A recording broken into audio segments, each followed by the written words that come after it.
اب ہم خود اپنے کو ہم سب سے اچھے نظر آتے ہیں اور دوسرے سب عیبدار ہیں، دوسرے میں کوئی نہ کوئی خرابی ہے. میں مکمل ہوں، کامل ہوں، میری عقل بھی کامل ہے، میری دیانت بھی کامل ہے، میری امانت بھی کامل ہے، میری سوچ بھی کامل ہے، اور دوسرا جو ہے اس میں کچھ نہ کچھ گڑبڑ ضرور ہے. یہ دماغ میں سمایا ہوا ہے. کاہے کی وجہ سے؟ بدگمانیوں کی وجہ سے.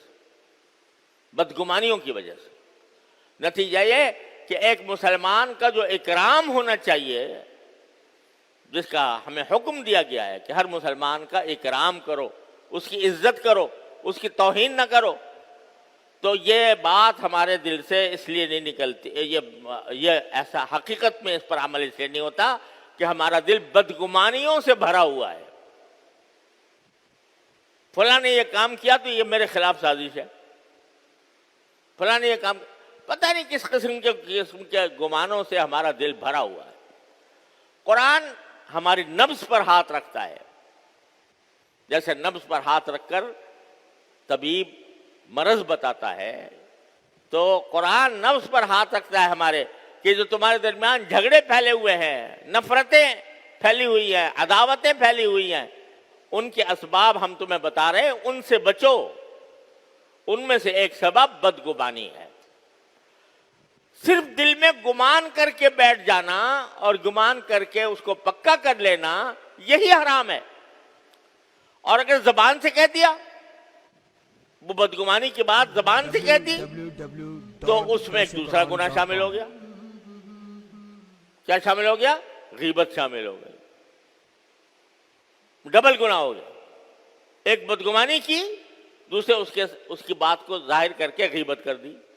دو گناہ شامل ہو گئے. اور دونوں گناہ ایسے کہ جو حقوق العباد سے تعلق رکھتے ہیں، اور ان کی معافی بغیر اس کے معاف کیے ہوئے نہیں ہو سکتی. اللہ تعالیٰ کہتے ہیں میرا تم نے کوئی حق پامال کیا، تم نے توبہ کر لی، معافی مانگ لی، میری طرف سے معاف. لیکن میرے بندے کا حق اگر پامال کیا تو صرف توبہ سے معافی نہیں ہوگی، پہلے اس بندے سے معافی مانگو، وہ تمہیں معاف کرے. اور اگر اس کا حق کوئی واجب ہے تو اس کا ادا کرو، اور اگر کوئی ایسی بات کی ہے کہ جو اس کے لیے تکلیف کا سبب ہوئی ہے تو اس سے معافی مانگو، اس کے بغیر معافی نہیں. ایسے گناہ ایک سیکنڈ میں سرزد ہو گیا.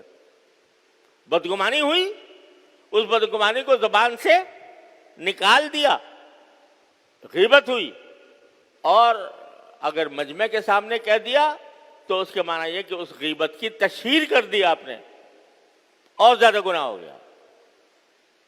یہ ہیں اسباب ہمارے درمیان معاشرے میں فساد پھیلانے والے، معاشرے کے اندر جھگڑے پیدا کرنے والے، نفرتیں پیدا کرنے والے، عداوتیں پیدا کرنے والے، جو قرآن ہمیں بتا رہا ہے.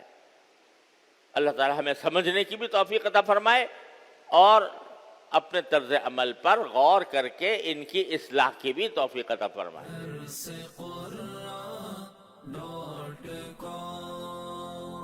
www.darsequran.com